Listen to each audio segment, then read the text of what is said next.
नमस्कार दोस्तों, आपका स्वागत है एक और नई वीडियो में। दोस्तों, आज इस वीडियो में हम डिस्कस करेंगे पॉलिटी का एक नया चैप्टर, एक नया लेक्चर। दोस्तों, इसमें हम आर्टिकल 1 से लेकर 4 तक डिस्कस करेंगे, जिसका टॉपिक है यूनियन एंड इट्स टेरिटरीज़। तो ये भाग 1 है। आज हम जो हमारी कॉन्स्टिट्यूशन है उसको धीरे धीरे पढ़ना स्टार्ट कर रहे हैं आज से। पिछली वीडियो में हमने बेसिक कवर किया था। आइए इस वीडियो में डिस्कस करते हैं यूनियन एंड इट्स टेरिटरीज़।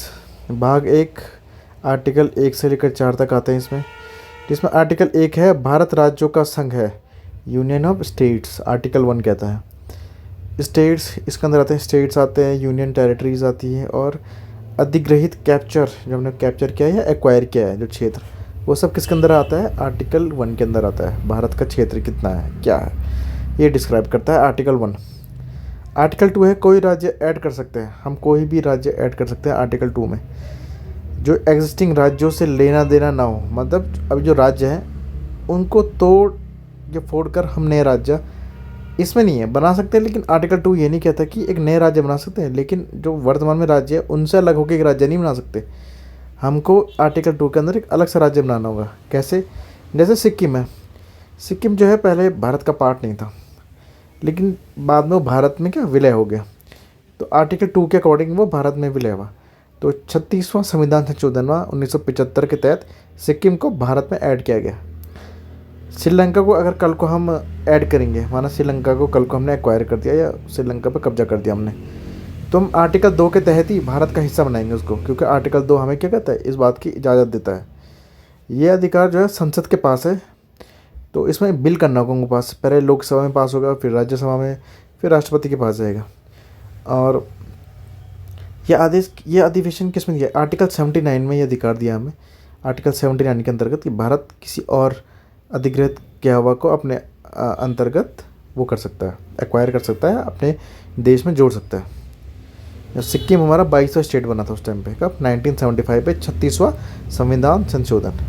अब आता है आर्टिकल 3। अब आर्टिकल 3 ये कहते हैं कि नए राज्य बना सकते हैं, लेकिन क्या हम एग्जिस्टिंग राज्यों से नए राज्य बना सकते हैं। जैसे 2 स्टेट्स को जोड़कर या स्टेट्स को तोड़कर, ठीक है। जैसे उत्तराखंड बना, उत्तर प्रदेश से अलग हुआ, और बहुत बड़े जैसे छत्तीसगढ़ बना है हमारा, झारखंड बना है बिहार से अलग होके। राज्य के एरिया में वृद्धि कर सकते हैं। कई बार क्या होता है कि कुछ क्षेत्र में हम वृद्धि कर सकते हैं, राज्य के एरिया में कटौती कर सकते हैं, वृद्धि और कटौती कर सकते हैं हम राज्य के क्षेत्र में। लेकिन ये मोस्टली होता नहीं है, क्योंकि कोई भी राज्य अपनी ज़मीन क्यों देगा किसी और को। ये भी एक चीज़ है जो उतना ज़्यादा अमल में नहीं लाई जा सकती है, क्योंकि कोई भी राज्य तैयार नहीं होगा अपनी ज़मीन देने में।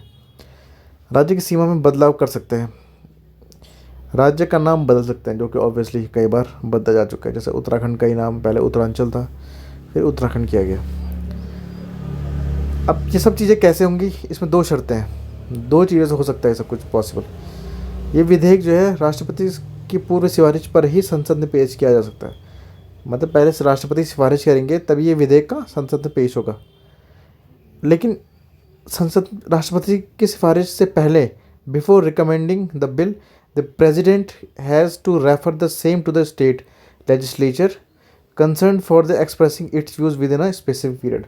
अब ये चीज़ें राज्य से ही पूछेंगे, राष्ट्रपति राज्य से पूछेंगे कि एक स्पेसिफिक पीरियड में बताइए कि आपके व्यूज़ क्या है इसमें, जो भी इनसे बदलाव करना है आपको, आपके व्यूज़ क्या है इसमें। तो आर्टिकल 2 और 3 में जो चेंजेस होंगे वो साधारण बहुमत से ही पास होगा, मतलब साधारण बहुमत चाहिए उनको पास होने के लिए। बात करते हैं आर्टिकल 4 की। आर्टिकल 4 क्या है? Article 2 and 3 are not to be consider as amendment of constitution under article 368, that is they can be pass with simple majority. मतलब ये संविधान संशोधन के अंदर नहीं आएंगे। संविधान संशोधन मतलब संविधान में बदलाव, इससे संविधान में कोई बदलाव नहीं होगा आर्टिकल 2 और 3 से। अब किसी नए राज्य को हम ऐड कर रहे हैं तो उससे संविधान में कोई बदलाव नहीं होगा। जो संविधान बाकी जगह काम करता है वही उन पर भी काम करेगा। तो ये संविधान संशोधन के अंदर नहीं आते हैं। क्यों नहीं आते?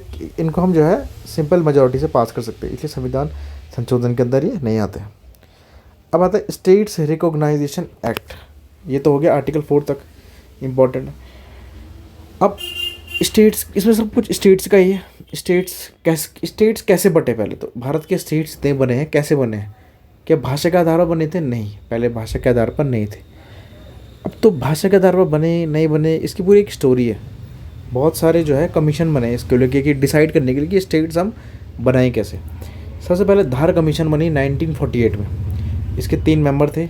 इसके चेयरमैन थे एस.के. धर, जगत नारायण लाल और पन्ना लाल। ये 3 इसके मेंबर थे। ये 1948 में अपॉइंट हुए। ठीक है। इन्होंने अपनी जो रिपोर्ट है वो दिसंबर 1948 में, जून में अपॉइंटमेंट हुई और दिसंबर में इन्होंने अपनी रिपोर्ट सबमिट की and reject the demand of reorganization of state on the basis of language. तो इन्होंने मना कर दिया। इन्होंने, इनकी जो कमीशन थी, इन्होंने कहा कि भाषा के आधार पर राज्यों का बंटवारा नहीं होना चाहिए। इन्होंने इस मांग को रिजेक्ट कर दिया इस कमीशन ने। तो और फिर एक और कमीशन बनी, JVP कमीशन, जवाहरलाल नेहरू, वल्लभ भाई पटेल और पट्टाभाई सीतारामैया। तो इन्होंने क्या बोला, इन्होंने भी 1948 में ये डिमांड रिजेक्ट कर दी। इन तीनों की जो कमीशन थी, JVP कमीशन, इन्होंने भी क्या कर दी, भाषा के आधार पर राज्यों के निर्माण की जो डिमांड थी वो खारिज कर दी। अब आता है एक आंदोलन, यह है पॉटी श्रीरामुला। पॉटी श्रीरामुला कौन थे? इन्होंने demand for a separate state intensified in the Telugu speaking region of Madras. जो मद्रास पूरा स्टेट थे एक, तो उसमें जो तेलुगु भाषा बोलते थे उनके लिए अलग राज्य की मांग इन्होंने शुरू कर दी। इन्होंने कहा कि हमें अलग राज्य चाहिए तेलुगु जो स्पीकर्स हैं। तो इन्होंने क्या कर दिया, अनशन कर दिया, आमरण अनशन कर दिया। आमरण अनशन में इनकी हो गई 56वें दिन में इनकी मृत्यु हो गई। इन्होंने इतना बड़ा आमरण अनशन किया कि 56वें दिन इनकी मृत्यु हो गई। तो जब उनकी मृत्यु हो गई तो डिमांड इतनी ज़्यादा बढ़ गई, तो पहली जो आंध्रा स्टेट है वो बनाई गई। फिर उसका डिमांड को मान लिया गया। आंध्रा स्टेट को पहली फर्स्ट लिंग्विस्टिक स्टेट, भाषा के आधार पर बनी पहली स्टेट कौन सी थी? आंध्र प्रदेश, जो कि तेलुगु भाषा, जो वहाँ के जो निवासी हैं वो तेलुगु भाषा बोलते हैं। और ये कहाँ से अलग हुई? मद्रास स्टेट से अलग हुई। तो पहली कौन सी बनी? आंध्र प्रदेश बनी। अब पहली बंद तो गई, लेकिन फिर एक और कमेटी बनाई गई, फजल अली कमीशन। अब फजल अली कमीशन में भी 3 मेंबर थे। Fazal Ali chairman, KM Panikkar, HN Kunzru. तो इन 3 मेंबर थे। तो इन 3 मेंबर 1953 में इनका अपॉइंट दिया कि 1953 में आप कमीशन बनाए, बताइए कि कैसे बनना चाहिए, स्टेट का बंटवारा कैसे होना चाहिए। तो इन्होंने सितंबर 1955 में अपनी रिपोर्ट सबमिट की। तो इन्होंने क्या किया, राज्यों का निर्माण का एक्सेप्ट तो कर दिया, लेकिन इन्होंने एक बात बोली कि हमारे देश में इतनी भाषाएं हैं, अगर स्टेट से बांटेंगे तो बहुत ज़्यादा, क्योंकि कई जगह ऐसी है कि जैसे आप हिमालय में जाओगे, हिमालय में कुछ किलोमीटर पर ही भाषा बदल जाती है, तो कुछ किलोमीटर के स्टेट थोड़ी बनेगा। तो इन्होंने कहा कि इन्होंने डिमांड तो एक्सेप्ट कर दी कि हाँ अलग अलग स्टेट्स बननी चाहिए, लैंग्वेज बहुत ज़्यादा अथवा लैंग्वेज रहती है, लेकिन इन्होंने एक चीज़ रिजेक्ट कर दी कि थ्योरी ऑफ 1 लैंग्वेज 1 स्टेट, ये तो पॉसिबल नहीं है। बोला ये तो पॉसिबल नहीं है, स्टेट्स बहुत सारी बननी चाहिए, लेकिन 1 लैंग्वेज 1 स्टेट ये पॉसिबल नहीं है। तो 7वां संविधान संशोधन, 7th कॉन्स्टिट्यूशनल अमेंडमेंट हुआ, एक्ट 1956 सॉरी। तो 7th कॉन्स्टिट्यूशनल अमेंडमेंट एक्ट 1956 में क्या एक एक्ट आया, यह एक्ट आया है स्टेट्स रीऑर्गेनाइजेशन एक्ट 1956, जो कि part 7 of constitution was repealed, मतलब निरस्त किया गया पार्ट 7। पार्ट 7 में क्या था? पार्ट 7 में मतलब जो भी स्टेट्स के बारे में जानकारी थी उसको निरस्त किया गया। तब उसका निर्माण हुआ 14 स्टेट्स का, 14 स्टेट्स का हुआ, 6 यूनियन टेरिटरीज हुआ। कब? 1 नवंबर 1956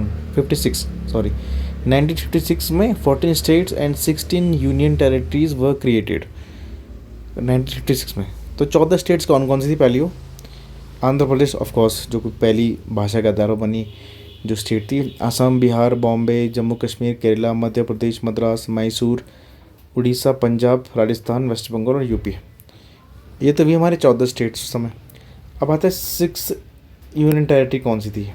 देखिए, पहली जो अभी हम लक्षद्वीप मानते हैं, अब पहले था अमृतद्वीप, मिनिकॉय, लक्काद्वीप, जो लक्षद्वीप अब ये तो एक है। फिर अंडमान निकोबार, दिल्ली, हिमाचल प्रदेश, मणिपुर, त्रिपुरा, ये सब क्या है? ये यूनियन टेरिटरीज थी, 6 यूनियन टेरिटरीज थी। तो दोस्तों पहला हमारा ये चैप्टर यहीं पे ख़त्म होता है, यूनियन एंड स्टेट्स। अब उम्मीद करता हूँ आपको समझ आया होगा। तो आर्टिकल 1 से लेकर 4 तक हमने पढ़ा है। आई होप आपको आसानी से समझ आया होगा। मिलते हैं नेक्स्ट वीडियो में।